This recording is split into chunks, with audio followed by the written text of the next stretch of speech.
विप्रो के दूसरी तिमाही के नतीजों ने किया निराश, ब्रोकरेज भी बुलिश नहीं, जाने बेचें या करें होल्ड। विप्रो ने अपने प्रतिस्पर्धियों के बीच सबसे कमजोर ग्रोथ दिखाई। एनालिस्ट को लगता है कि विप्रो की FY24 टॉपलाइन वृद्धि टियर -1 आईटी सेवा फर्मों में सबसे कम रह सकती है।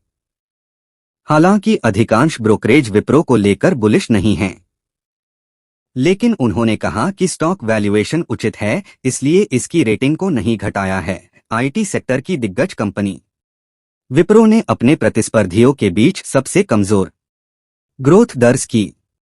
कंपनी के मुनाफे और आय में गिरावट और Q3 के लिए गाइडेंस कमजोर रहा है।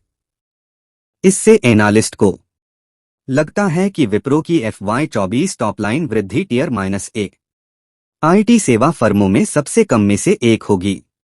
ऐसी फर्मों में TCS और इन्फोसिस भी शामिल हैं।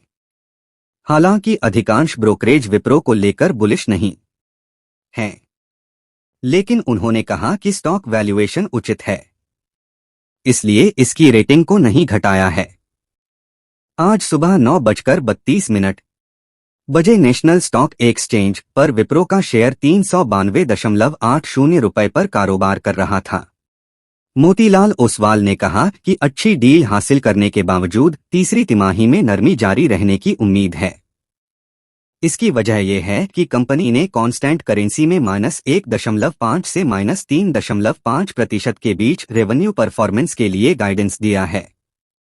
ब्रोकरेज ने कहा, कई क्षेत्रों में विप्रो की व्यापक उपस्थिति को देखते हुए कन्वर्जन एक चुनौती है, क्योंकि इंडस्ट्री सतर्कता बरत रही है और खर्च को दोबारा प्राथमिकता दे रहे हैं। मोतीलाल ओसवाल ने 418 रुपये के लक्ष्य मूल्य के साथ स्टॉक पर न्यूट्रल कॉल बनाए रखी है। ब्रोकरेज का कहना है कि वे आईटी फर्म की ताज़ा रणनीति की प्रतीक्षा कर रहे हैं।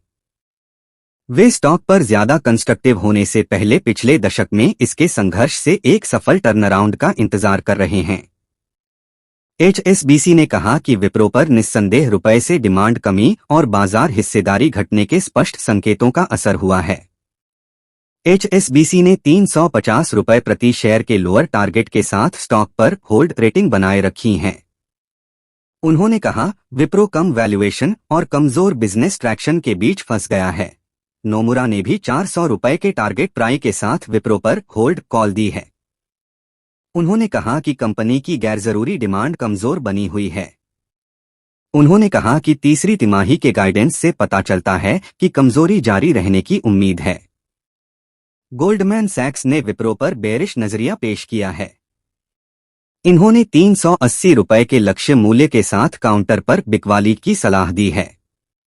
अंतर्राष्ट्रीय ब्रोकरेज फर्म के अनुसार आईटी फर्म का तिमाही आधार पर Q3 रेवेन्यू गाइडेंस 3.5 से 1.5% रेवेन्यू ग्रोथ में और मंदी का संकेत दे रहा है।